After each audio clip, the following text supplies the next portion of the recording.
여호와가 이르노라. 너희가 완악한 말로 나를 대적하고도 이르기를 우리가 무슨 말로 주를 대적하였나이까 하는도다.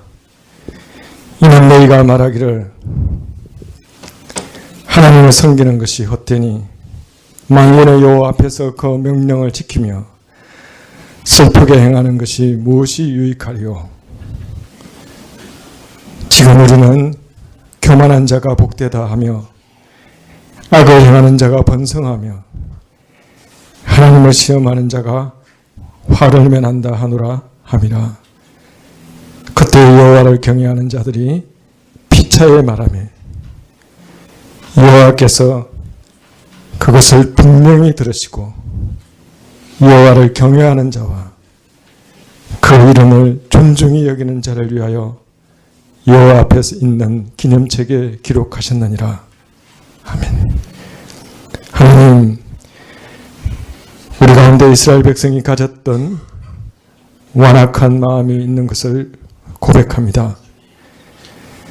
입술로는 완악한 말로 하나님을 대적하지는 않지만 우리의 마음속 깊은 곳에 이런 마음을 가지고 있는 것을 고백합니다. 더 완악한 생각이 몰려올 때 이를 물리치지 않고 이에 휩쓸려 사는 것을 하나님 고백합니다. 하나님 우리의 실상을 보게 하시고 하나님 앞으로 나아갈 수 있도록 우리 가운데 은혜를 허락하여 주시옵소서. 하나님, 우리에게 참으로 하나님을 경외하는 것이 무엇인지, 하나님을 진실로 존중히 여기는 것이 무엇인지 하나님 우리에게 가르쳐 주시옵소서. 그래야 하나님을 진실로 경외할 수 있도록 하나님 우리를 새롭게 하여 주시기를 간절히 구합니다. 우리 교회와 이 민족교회 또한 하나님을 참으로 경외할 수 있도록 우리에게 은혜를 베풀어 주시기를 간절히 소원합니다. 하나님, 풍전등과 같은 이 민족을 불쌍히 여겨 주시옵소서.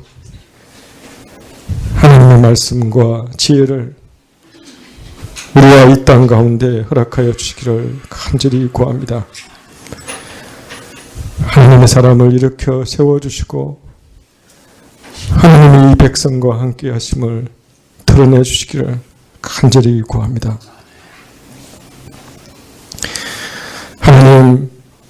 하나님이 주의 몸된 교회에 뭐든지 재주신 귀한 은사들이, 각기 다른 은사들이 충만히 드러나기를 간절히 하나님께 구합니다. 그래야 예수님의 몸된 성가교회가 예수님의 영광을 드러내며 아름답게 세워져 가기를 간절히 소망합니다. 하나님의 말씀과 사랑과 성령의 코이노니아가 충만한 교회 되기를 간절히 소망합니다. 하나님, 우리 모든 교우들이 바쁘고 반복되는 일상 가운데서도 매일매일 하나님의 살아계심과 함께 하심을 체험하는 삶 되게 하여 주시옵소서. 매일매일 하나님이 주시는 만나가 지겨운 만나가 아닌 우리에게 참으로 복된 만나가 되게 해 주시기를 간절히 구합니다. 우리에게 주신 햇빛과 비와 가을의 실과와 우리의 땀의 열매와 무엇보다도 이를 통해 함께 하시는 하나님께 대하여 하나님 우리 입술에 사라진 감사가 회복되기를 주여 간절히 구합니다. 하나님, 우리 가운데 말씀을 허락하여 주시고 그 말씀이 우리의 삶을 주장하게 하여 주시옵소서. 참된 경외와 존중을 받으시기에 합당하신 예수 그리스도 이름으로 기도합니다. 아멘.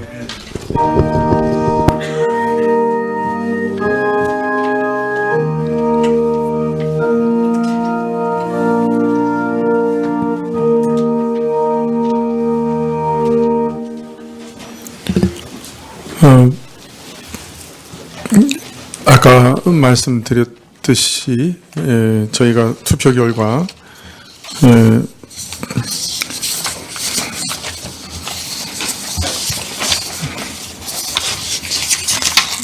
제가 이쪽에 넣고요.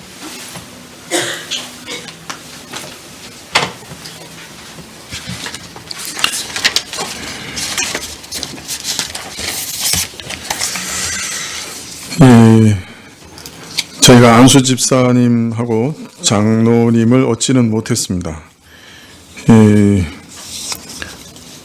그리고 권사님은 우리 이승아 집사님하고 김영순 집사님하고 두 분이 되셨습니다. 그렇게 아시면 좋겠고, 안수 집사님은 참 안타까운 게 58명이 3분의 2인데 55명 이렇게 나왔어요. 그래서 참 안수 집사님을 얻기가 참 어렵다 이런 생각이 들고요. 장로님도 44표까지 이렇게 나왔습니다. 재밌는 거는 우리 교우들이 안수 집사하고 장로는 확연하게 거의 구별해서 찍으셨어요. 그러니까 안수 집사와 장로의 그 직분이 상당히 차이가 있다, 다르다, 은사가 다르다 이렇게 생각하신 것 같아요. 그렇게 해서 투표를 하신 것 같고, 모르겠습니다. 이제 한 번 더 하면 얻을 수 있을 것 같은데, 지난번에 당회에서 제가 결정한 거는 기억하기로는 이번에도 안 나오면 아마 조금 시기를 가진 후에 투표를 하자, 아마 그렇게 결정을 하셨던 것 같아요. 그래서 이번에 한 다음에는 바로 투표는 좀 하지 않을 예정이고, 조금 시기를 뭐 2, 3년이나 뭐 이렇게라도 1, 2년이나 이렇게 시간을 두고 난 다음에 투표를 할 예정입니다. 저는 제가 기억하는 게 맞나요? 예, 그렇게 제가 지난번에 한 것 같은데, 근데 조금 아쉬운 게 한 번 더 하면 될 것 같긴 한데 지금 봐서는 하여튼 당회에서 다시 의논을 하겠습니다. 하여튼 지난번 결의는 그렇게 결의를 한 걸로 제가 기억은 합니다. 이거 이제 두 번째 한 거기 때문에 하여튼 여기까지 하나님 뜻이 이루어진 것으로 믿고, 그 다음에 또 의논하면서 또 어떻게 하는 게 하나님 뜻인지 묻고 나가겠습니다. 또 투표 방식도 이제 가장 고전적으로 법대로 그냥 하는 건데요. 안 되면 투표를 1차 투표한 다음에 후보자를 그 투표 수에 따라 뭐 배수를 한다든지 하여튼 더 줄이는 방식도 있을 수 있을 겁니다. 그런 것들도 의논해서 결정을 하겠습니다.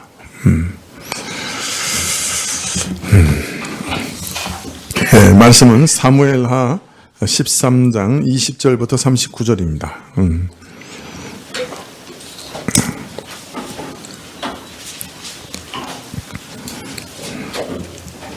20절부터 39절입니다.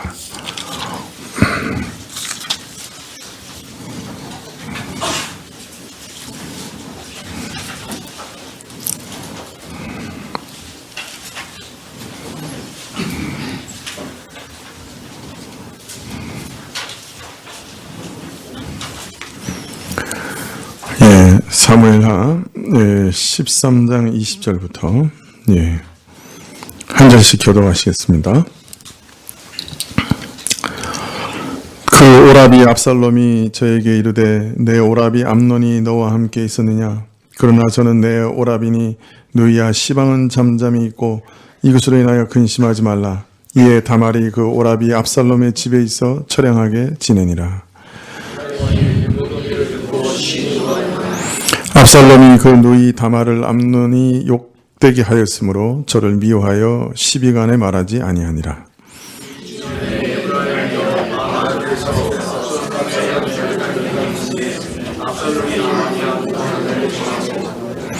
왕께 나와 말하되 이제 종에게 양털 깎는 일이 있사오니 청컨대 왕은 신복들을 데리시고 이 종과 함께 가사이다.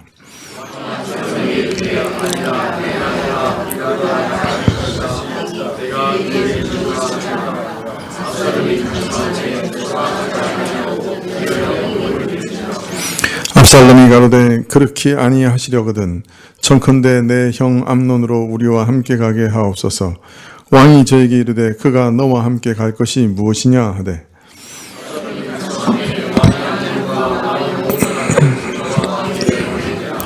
압살롬이 이미 그 사원들에게 분부하여 이르기를 너희는 암논의 마음이 술로 즐거워할 때를 자세히 보다가 내가 너희에게 암논을 치라 하거든 저를 죽이라.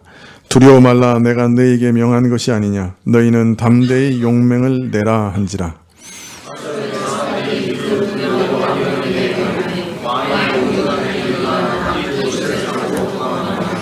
저희가 길에 있을 때 압살롬이 왕의 모든 아들을 죽이고 하나도 남기지 아니하였다는 소문이 다윗에게 이르매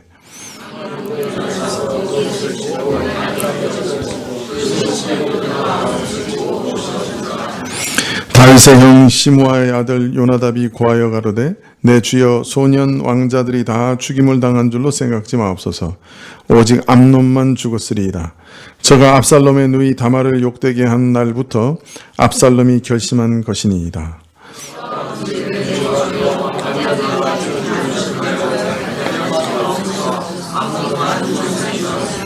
이에 압살롬은 도망하니라. 파수하는 소년이 눈을 들어보니 뒷산 언덕길에 여러 사람이 오더라.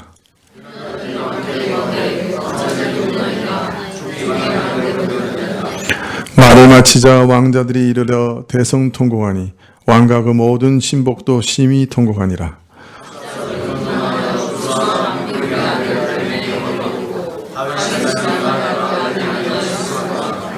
압살롬이 도망하여 구슬로 가서 거한 지 3년이라. 암논은 이미 죽었으므로 왕이 위로를 받았음이더라.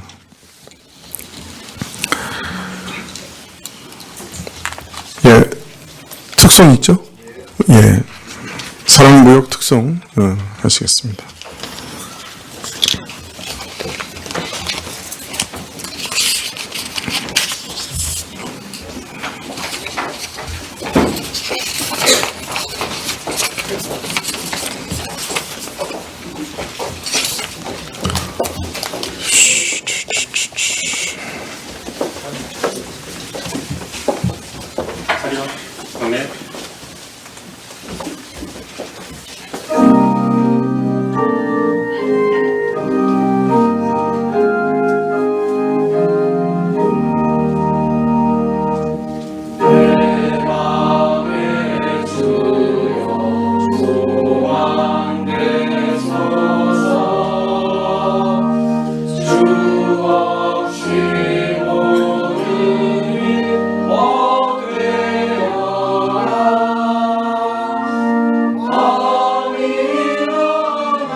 오빠인 암논이 이복 누이인 다말을 겁탈하였습니다.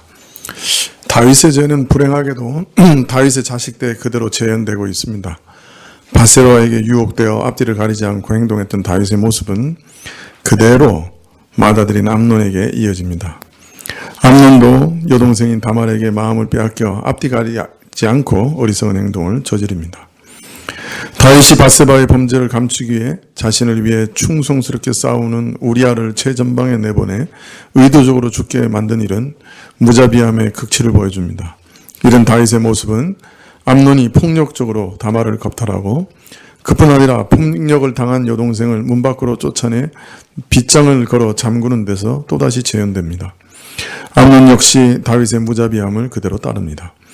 다윗과 암논의 모습이 너무나도 유사하지요. 이처럼 죄는 무서운 겁니다. 죄는 연결고리를 가지고 있어 그 영향 속에 있는 모든 사람을 바꾸어 놓습니다. 죄는 범죄한 자신을 파괴할 뿐 아니라 자신과 관계된 가족, 친척, 친구 등 모든 사람에게 악영향을 끼칩니다. 그러므로 죄를 짓고 회개하는 것보다는 죄를 짓지 않는 것이 최상입니다.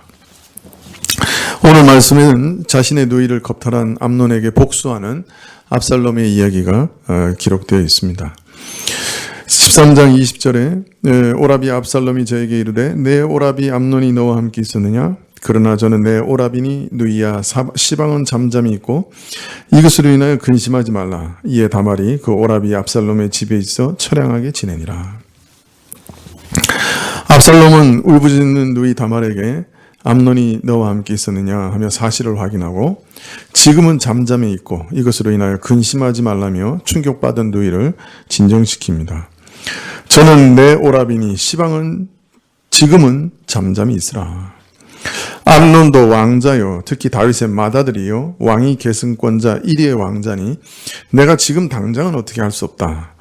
먼저 아버지가 다윗이 이 일을 어떻게 처벌하는지 두고 보자. 만일 아버지가 적절한 조치를 취하지 않는다면 내가 적절한 조치를 취할 것이니 지금은 염려하지 말고 잠잠히 있으라. 암논의 무법하고 괴악한 일에 대한 대가는 반드시 받아낼 것이니 근심하지 말라. 압살롬은 누이를 위로합니다. 참 어떤 면에서는 무서운 말이죠. 근심하지 마라. 내가 다 알아서 한다. 든든한 오라비지만 그러나 그 안에는 무서운 복수심이 숨겨져 있습니다. 암논 사건이 다윗 가문의 편지 풍파를 일으키게 된 것은 이처럼 다말의 친 오라버니인 압살롬이 이 일로 인해 암논에게 원한을 품었고 그 악행을 되갚을 생각을 하게 되었기 때문이죠. 죄가 죄의 꼬리를 물고 연이어 일어나는 형국이요. 하나의 죄가 그것으로 끝나지 않고 또 다른 죄를 불러일으키는 악순환의 상황입니다. 조금 전에도 말씀드린 대로 죄는 연결고리를 가지고 있습니다. 다윗의 죄는 암논에게 영향을 끼쳤고 암논의 죄는 이제 압살롬에게 영향을 끼칩니다. 그런데 압살롬이라고 하는 다윗의 아들은 암논과는 정반대의 인간형입니다. 암논은 어땠습니까? 자신의 감정에 충실한 사람이고 충동적이었습니다. 그런데 압살롬은 심기가 깊고 음흉해서 그 속을 잘 드러내지 않고 마음을 숨기는 데 능한 자였고 감정을 억누르고 자신의 이익과 목표에 모든 것을 걸고 자신의 목적을 이루기 위해 모든 것을 희생할 줄 아는 사람입니다. 그러면서 일의 선후를 잘 알고 더 무서운 것은 결정적인 때를 기다릴 줄 아는 사람입니다. 더하여 모든 일을 뒤에서 꾸미고 자기가 원하는 상황으로 모든 일을 몰아가는데 대단한 능력을 가지고 있습니다. 탁월한 반역자요, 일을 꾸밀 줄 아는 무서운 자입니다. 그는 자신이 친히 복수하기 전에 먼저 아버지의 반응을 기다렸을 겁니다. 그리고 아버지의 반응 여하에 자신이 어떻게 행할 것인가도 이미 그 마음에 심계의 계획을 세웠던 것이죠.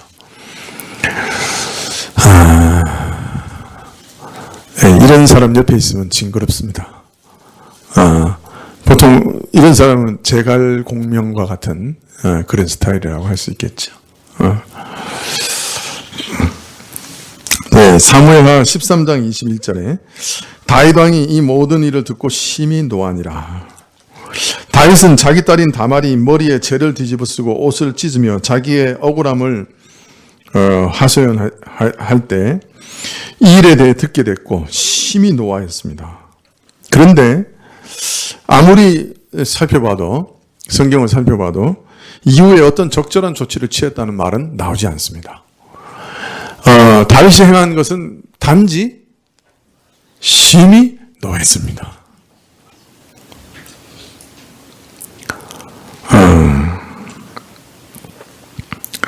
다윗이 이 사건을 구약의 율법대로 다루지 않고 방임해버린 이유가 무엇일까요? 왜 그냥 심히 노하기만 하고 어떤 조치를 취하지 않았을까요?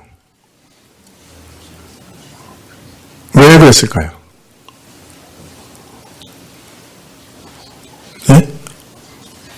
자기도 그런 죄를 지었으니까. 오늘 설교 여기서 끝내겠습니다.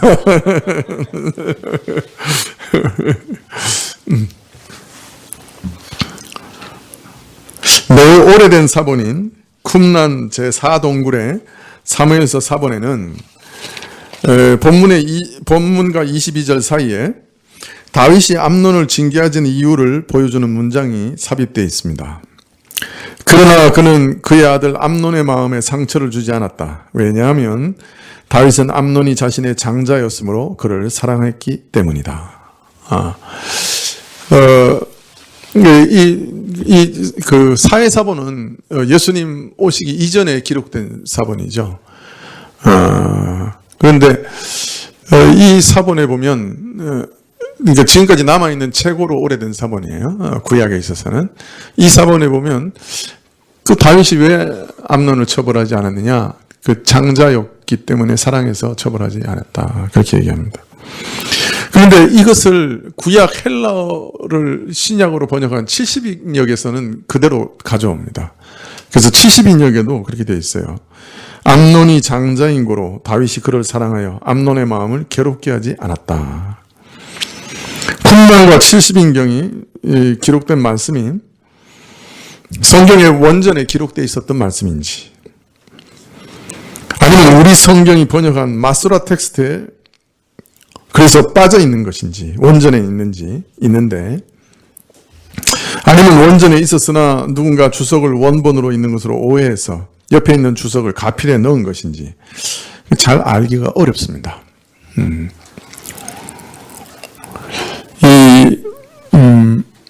마소라 텍스트는 AD 한 10년 정도, 아니요, 1000년? 네, 1000년 정도의 사본이에요. 사해사본은 BC 한 70에서 150 이렇게 잡는데, 1000년 후에 기록된 사본이죠.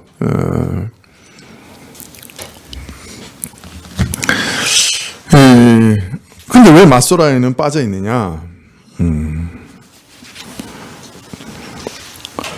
하여튼 여하튼 쿰란과 70인경은 다윗이 장자요 왕이 계승자였던 암논을 지나칠 정도로 사랑했기 때문에 그 사랑 때문에 조치를 취하지 않았다는 입장을 밝히고 있습니다.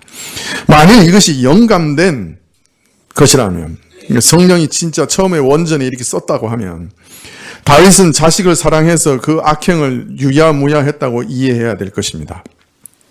그러나 이런 사랑은 잘못된, 그릇된 사랑이죠.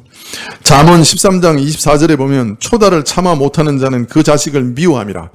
자식을 사랑하는 자는 근실히 징계하느니라. 그렇게 얘기합니다. 아이들은 싫어해요. 잘못할 때마다 이거 잘못했다고 가르치고 잘못했을 때 때리고 그러면 아이들은 싫어합니다. 그냥 엄마를 원수로 여길 수도 있고 아버지를 싫어할 수도 있습니다. 요새 엄마 아빠들은 그래도 자식에게도 잘 보이고 싶어서 잘 그렇게 안 합니다. 그러나 잠언에 보면 근실히 징계하라고 그렇게 얘기합니다. 매질을 아끼는 것은 자식을 미워하는 것과 같으며 자식을 망하게 하는 것과 같으며 자식을 사랑하는 자는 부지런히 징계해야 된다고 말합니다. 그래서 제가 자식이 없나 봐요. 낳았으면 죽었어요.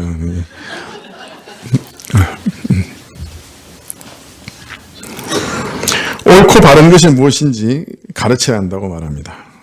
암논은 자신의 행위를 통해 그 자신이 이스라엘을 다스리는 하나님의 나라의 왕으로서의 자격이 없다는 것을 분명히 드러냅니다. 그의 유격, 속임수, 잔인함은 그가 비록 다윗의 장자지만 통치자로는 적합하지 않다는 것을 드러낸 것이죠. 그러므로 자신이 친히 율법을 따라 자식을 사형에 처할 수는 없었다 할지라도 다윗은 암논을 포기해야 되죠. 그리고 왕위 개선권을 박탈하고 유배를 보내든지 어떤 조치를 취했으면 좋을 뻔했습니다. 그러나 다윗은 암논을 포기하지 않았고 징계도 하지 않았다. 그것이 그를 사랑했기 때문이라고 말씀하신다면 결국 이로 인해 그를 파멸시키고 마는 거죠. 우리아를 죽일 때 사울을 닮아가던 바울은 암논 사건에서는 두 아들을 징계하지 못해 망쳐먹은 엘리 대제사장을 닮아가고 있습니다. 그죠? 그런데 저는 제 개인적으로는 우리 성경 본문이 쿰란이나 70인경보다 더 자연스럽다고 생각합니다. 그러니까 그것은 가필된 거라고 저는 생각합니다. 다윗의 우유부단함을 단지 자식에 대한 지나친 사랑으로 규정하는 것은 전체적인 흐름에 좀 맞지 않는 것 같아요. 물론 다윗의 잘못된 사랑을 완전히 배제하기는 어렵지만 오히려 다윗이 자신의 죄로 인한 자격지심으로 아들을 초달하지 못했다고 보는 것이 더 자연스럽습니다. 이것은 저와 홍상훈 권사님의 생각입니다. 다윗 왕은 자신이 사형에 해당하는 죄를 이미 지은 자로서 자신이 아들의 죄를 심판할 자격이 있는가 자문하지 않을 수 없었을 겁니다. 아마도 근본적으로 다윗이 암논에게 징계를 내리지 않은 것은 하나님께서 자신을 오래 참아주심으로 자신이 참 회개에 이른 것처럼 암논도 회개케 하시고 그래서 그 영혼도 살려주시고 그 육신도 살려주시기를 기다렸을지 모릅니다. 그래서 암논의 참으로 회개하기를 2년 동안 기다렸다고 할 수 있겠죠. 자신도 1년 이상 하나님께서 기다려주신 것처럼. 그러나 다윗이 이런 기대와 소망 가운데 기다렸다 할지라도 먼저 암논의 죄를 분명하게 지적하고 회개하기로 촉구했어야 되겠죠. 다윗이 암논이 회개하기를 기대하고 기다리면서도 다른 말을 하지 못한 것은 자신이 지은 죄를 돌아보면서 자괴감으로 도덕적 권위를 잃어버리고 암논의 불의를 보고도 강하게 책망하거나 징계하지 못했던 것 아닌가. 그저 회개하기만을 기다린 것 아닌가. 그리고 암논이 아버지를 이용해서 자신의 누이를 범하고 또 이후에 그토록 무자비하게 담대히 내쫓을 수 있었던 것도 그 마음에 아버지도 나와 똑같은 죄를 지었으니 나를 처벌할 수 있겠는가 하는 어떤 심리적인 확신이 있었던 것 아닌가 짐작이 되는 것입니다. 다윗은 나단의 책망을 받고 하나님 앞에 자신의 죄를 고백하고 회개했지만 그 죄의 후유증에서 완전히 벗어나지는 못했습니다. 바세바의 사이에서 난 아들의 죽음으로 다윗은 큰 징계를 받았지만 그러나 그것이 다윗을 제자리로 돌려놓은 것은 아니었습니다. 사실 다윗은 암논이 다말을 겁탈하는 사건에 있어서도 간접적으로 이용당하고 있지요. 다윗이 이렇게 연약하고 무지해서 앞날을 예측하지 못하는 모습을 보이는 건 무엇 때문입니까? 또 자신의 아들이 범한 무서운 범죄 앞에서 이렇게 무기력하게 보이는 것은 무엇 때문입니까? 모두 다윗 왕 자신의 범죄 때문이라고 말할 수밖에 없을 것입니다. 다윗의 범죄는 그에게서 이처럼 도덕적 권위를 빼앗았고 그 가정의 질서를 붕괴시켜 강간과 살인, 반역이라는 죄악들을 양산하게 만듭니다. 여하튼 다윗의 이 우유부단함은 가족의 분열과 해체라는 결과를 가져옵니다. 다말은 계속 수치 속에서 절망해야 했고 압살롬은 자기 스스로 암논에게 복수할 계획을 세웠고 그 결과 암논은 목숨을 잃습니다. 그러므로 암논이 누이 다말을 겁탈한 이후에 일어난 모든 불행한 사태의 근본 원인은 다윗의 적절치 못한 대처요. 또 더 나아가서는 다윗의 범죄에 있었다 할 수 있습니다. 13장 22절에 압살롬이 그 누이 다말을 암논이 욕되게 하였으므로 저를 미워하여 시비간에 말하지 아니하니라. 자, 그런데 다윗의 이런 우유부담함 속에서도 다말의 친오라버니인 압살롬은 무섭게도 이복 형제 암논에게 일에 대해 좋다 나쁘다 일체 말하지 않습니다. 그러나 마음으로는 친누이 다말을 더럽게 한 일을 인하여 암논에게 깊은 증오와 원한을 품고 있었습니다. 사무엘하 14장 27절을 보면 압살롬은 자기의 딸의 이름도 친누이의 이름과 같은 다말이라고 짓습니다.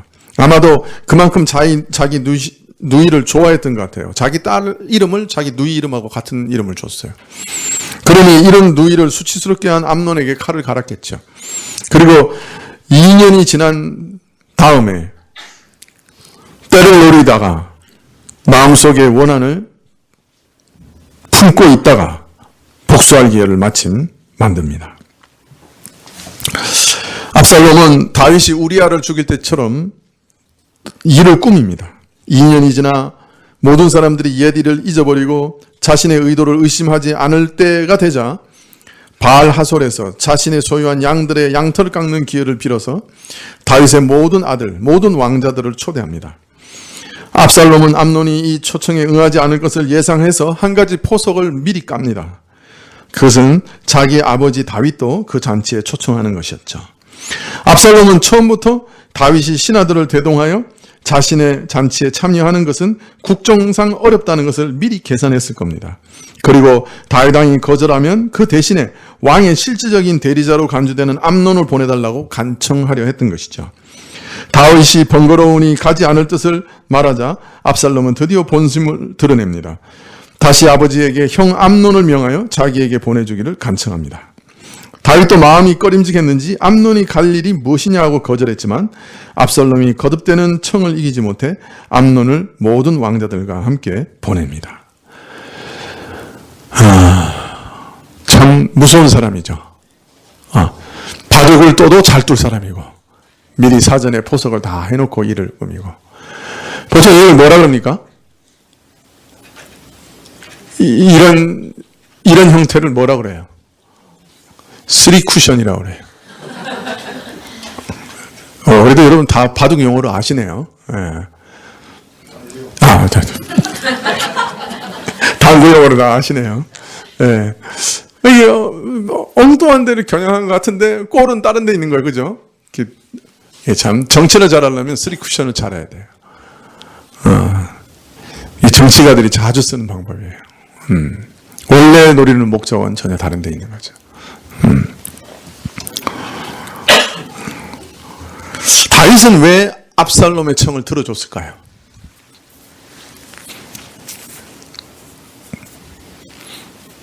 압살롬의 의도를 전혀 몰랐을까요? 아니면은 다른 기대가 있었을까요? 아마 다윗은 압살롬이 그 정도로 악독한지는 몰랐을 것 같아요. 몰랐던 것 같아요. 2년이 지났으니 이제 화도 풀리고 형제가 이제 좀 화해를 하려나 그런 기대감을 가지고 허락했는지도 모르죠. 그러나 그것은 아버지 생각일 뿐이죠. 참 이 부자 간의 정과 형제 간의 정은 너무 다르더라고요. 내가 이렇게 경험해 보니까. 내가 이전에 어떤 분이 자기 유산을 나눠준다고 하길래 가서 그랬어요. 이렇게 나누셔. 정확하게 나눠줘야 됩니다. 싸웁니다.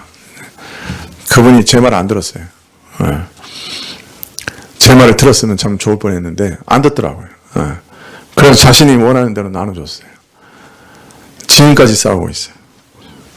형제끼리.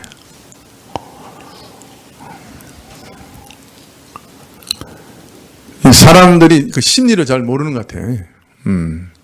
아비와 자식의 관계, 그러나 자식과 자식의 관계, 그걸 잘 모르는 것 같아요.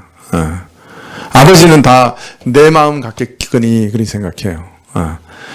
형제가 다 돌봐주겠거니. 그러나 결혼한 형제는 남보다 더 무서울 때도 있어요. 특히 돈 앞에서는.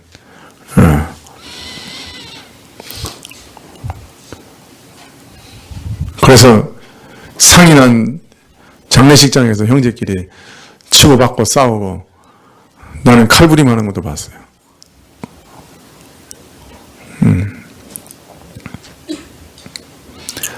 부모들은 자식 믿지 마세요. 다 내만 갖겠거니 그렇게 생각하지 마세요.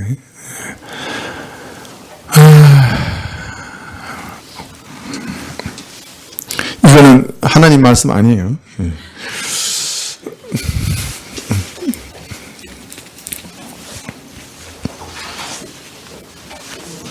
자식들은 아버지를 자신의 범죄에 계속 이용합니다.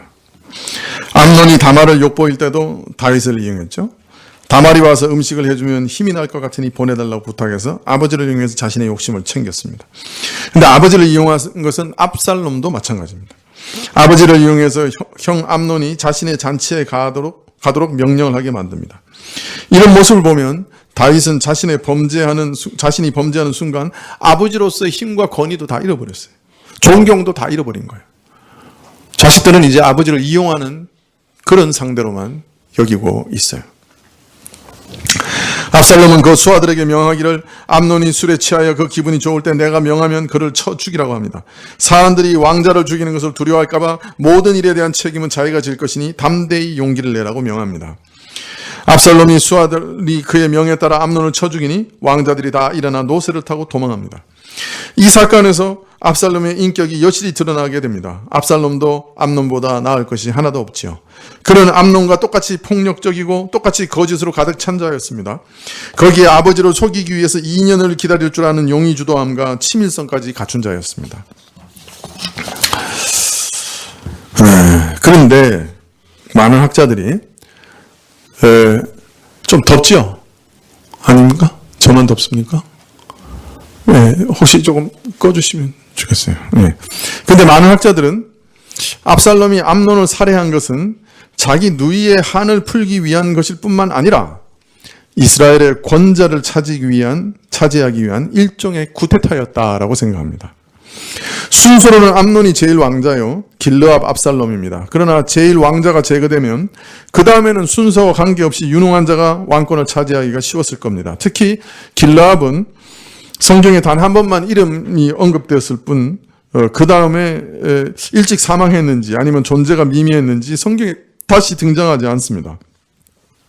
압살롬은 이방 왕가를 외가로 두고 있어서 누구보다 유리한 위치에 있었으니 압살롬의 암논 살해는 누이의 복수와 함께 누이의 사건을 빌미로 왕위 쟁탈전에서 상대방을 제거하는 거사였다고 생각하는 것이죠. 그래서 이 사건을 왕위 쟁탈전의 시작으로 봅니다.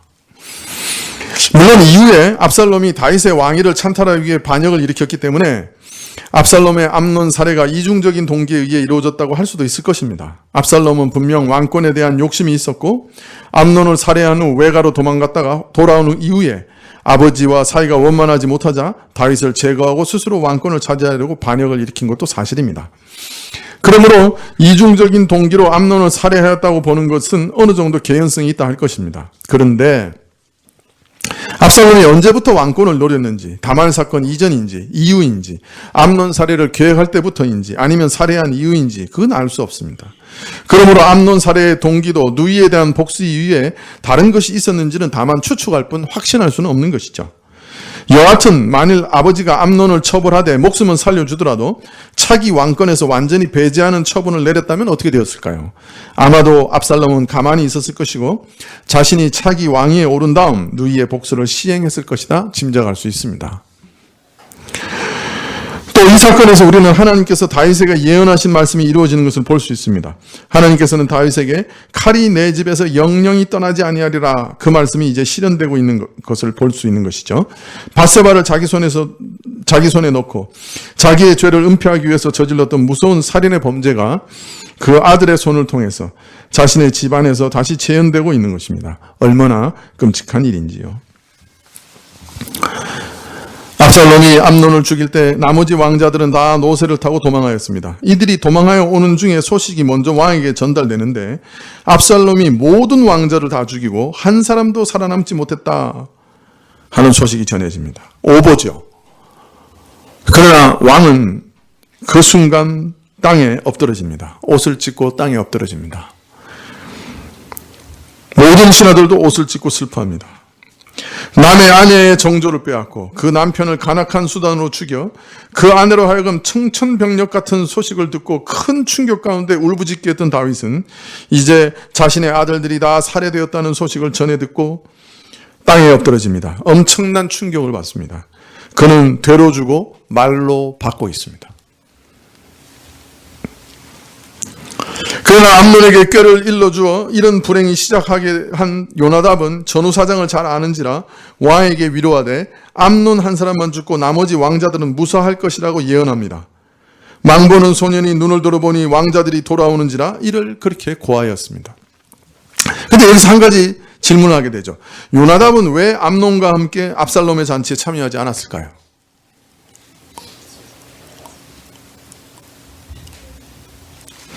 그리고 어떻게 여전히 다윗 왕의 측근으로 신하로 그 자리에 서 있을 수 있었을까요?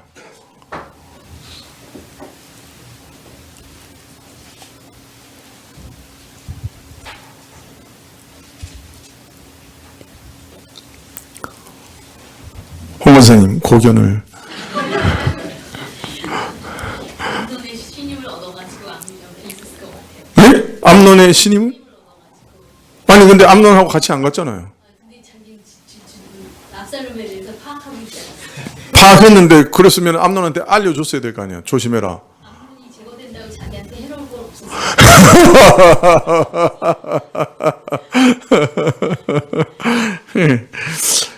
참 이상해요. 그죠? 왜 경고해주지 않았을까요? 알았잖아요. 압살롬이 암논이 죽었을 때부터 이 계획 가지고 있었습니다. 그렇게 얘기하잖아요. 그죠? 근데 왜 안 알려줘, 암논한테?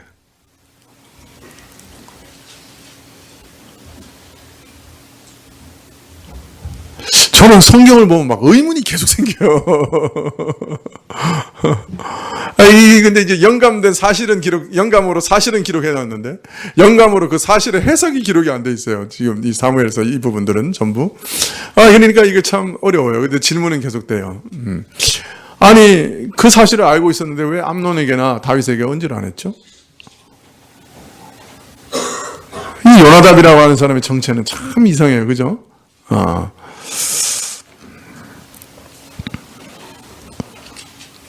그는 정녕 암논의 친구였을까요? 여러 가지 의문이 들지 않을 수 없습니다.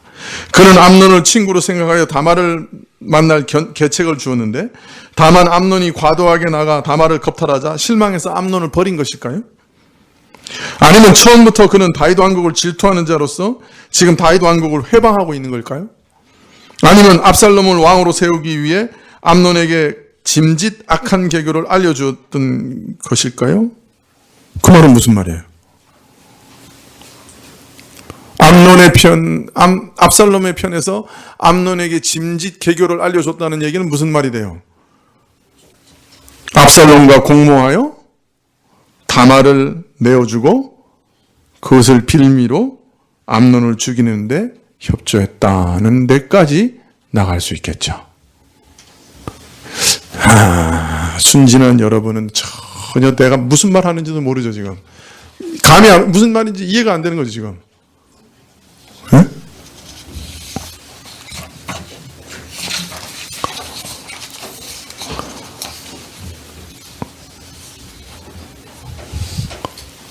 압살롬과 요나답이 공모해서 자기 누이 동생을 이용해서 암논을 살해했다.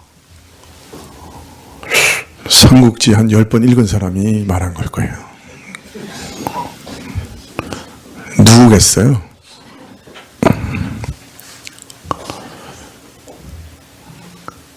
갖가지 의문이 떠오르는 장면이에요. 요나답은 어떤 동기로 암논에게 꾀를 내어준 걸까요? 근데 또 재밌는 거는 요나답이 암논에게 꾀를 내어준 것을 어떻게 성경이 기록했을까요? 알고.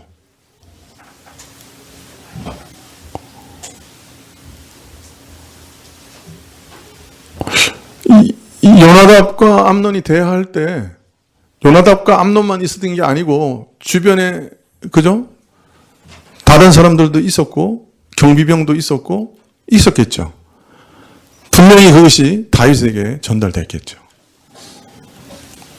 다윗이 몰랐을까요? 요나답의 행위를? 성경이 기록하고 있는데 다윗은 몰랐을까요? 다윗이 요나답의 행위를 알았는데 왜 요나답을 여전히 측근으로 신하로 삼고 세우고 있죠?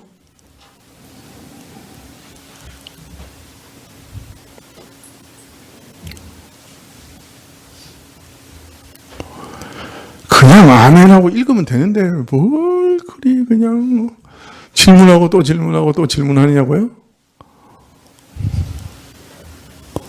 그러면 교훈이라는 게 없잖아요. 하긴 여기 별로 교훈도 없어요.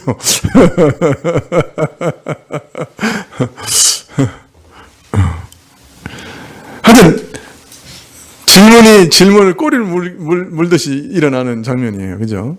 참 이상한 장면이에요.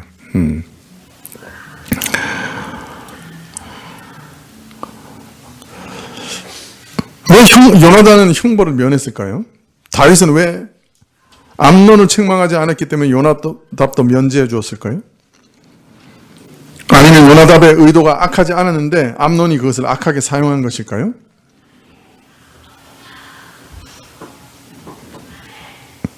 요나답이 여전히 다윗을 모시고 있는 걸 보면 어떤 면에서 요나답은 다윗에게 자신이 행한 일에 대하여 설명을 했고 면책을 받았다 하는 것을 짐작할 수는 있겠죠.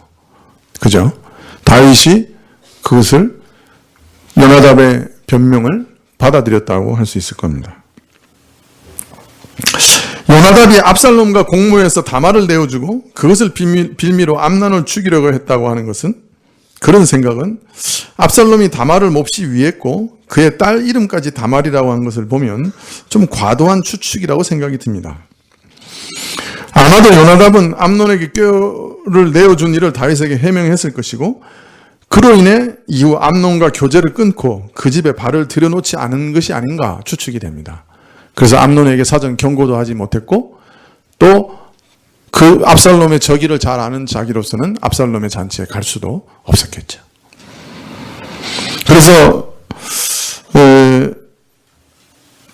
여하튼 요나답이 여전히 다윗을 보좌하고 있는 것을 볼 때 그는 암논 사건에 대해 다윗이 납득할 만한 해명을 한 것 같고 그 이후에 암논과의 관계를 끊은 것으로 보입니다. 압살롬과 요나답의 공모설은 조금 지나친 생각이 아닌가, 그런 생각이 듭니다.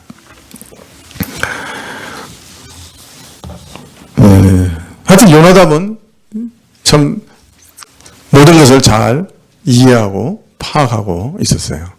상황이 어떻게 돌아가는지를 파악하는 눈을 가진 사람이었죠.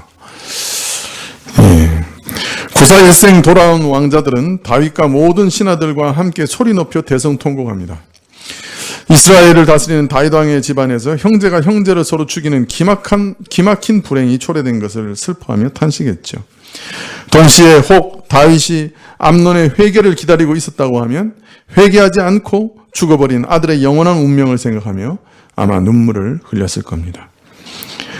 동시에 다윗은 살인의 무서움과 비참함을, 폭력의 무서움을, 폭력의 피해를 당하는 자가 어떤 고통과 슬픔을 받는 것인지, 자식이 자식을 죽이는 기막힌 일을 당하면서 처절하게 깨달았을 겁니다. 살인이라고 하는 것이 이렇게 무서운 결과구나. 그것을 가져오는구나. 압살롬은 이복 형제를 죽이고 외가인 그술 왕국에 도망합니다. 한 자식은 맞아 죽고 한 자식은 살인죄를 범하고 도망하는 기막힌 일을 당한 다윗은 죽은 자식을 위해 날마다 슬퍼합니다. 그러나 3년이 지나자 죽은 암논으로 인한 슬픔은 어느 정도 잊게 되고 다윗의 마음은 다시 압살롬에게로 향하기 시작합니다. 일의 발단이 암논이 흉악한 일을 행한 데서 비롯되었고 압살롬은 누이의 일로 원한을 품고 복수한 일이니 이 자식마저 망하게 내버려 둘 수는 없다고 생각이 들었는지도 모르죠. 마지막으로 한 가지만 더 생각해 봅시다. 다윗이 범죄할 때 자신이 지은 죄가 이런 무시무시한 결과들을 가져올 것을 알았다면 범죄했을까요?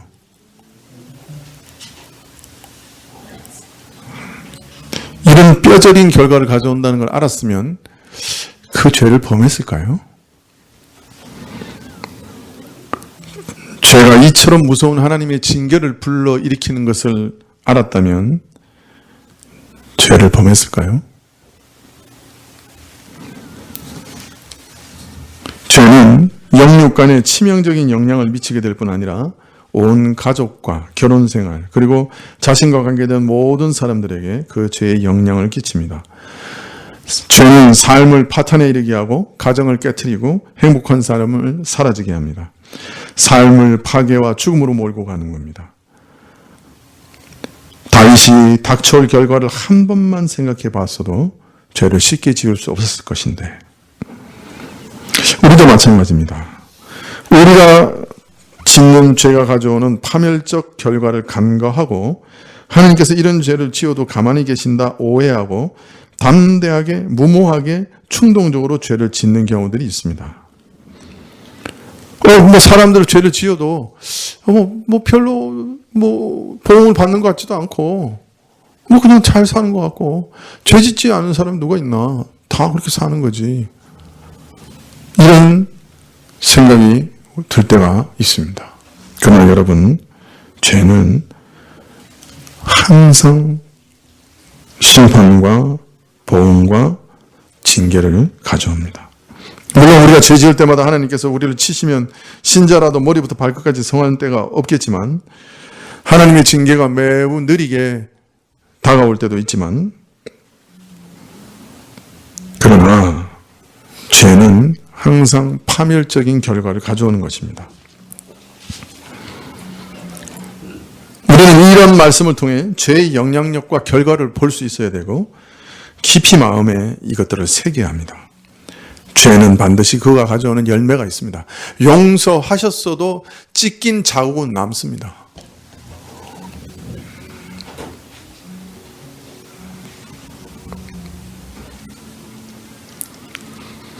죄는 그것이 무엇이든지 지옥의 불꽃과 고통을 그 열매로 가져온다는 것을 마음에 새겨야 합니다. 우리가 이것을 마음에 항상 기억하고 있다고 하면 죄를 짓는데 조금은 주저하게 되겠지요.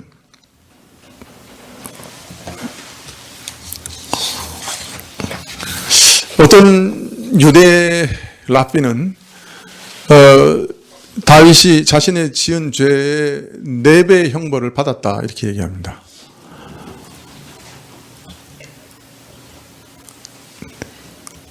원래 양을 훔치면 4배로 갚아야죠. 다윗이 4배로 갚아야 된다. 자기 입으로 얘기했어요. 자기 바세바와 사이에 아들이 죽었죠. 첫 아들이 죽었죠. 두 번째 암논이 죽죠.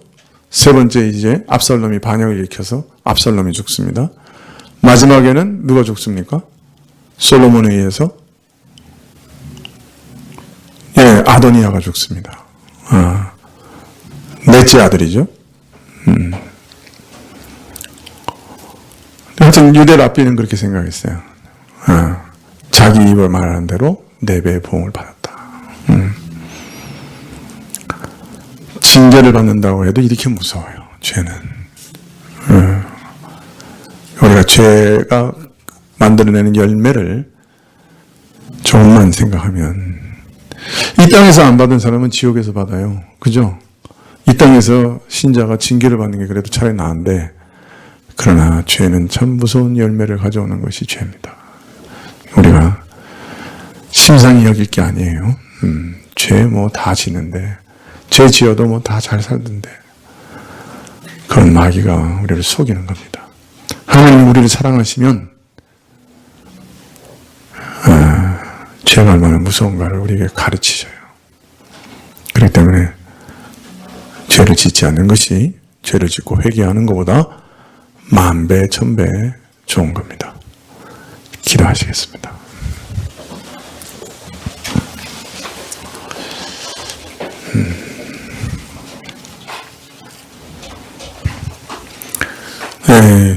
오늘 다윗의 자신의 죄로 인해 징계를 받는 모습을 살펴봤습니다.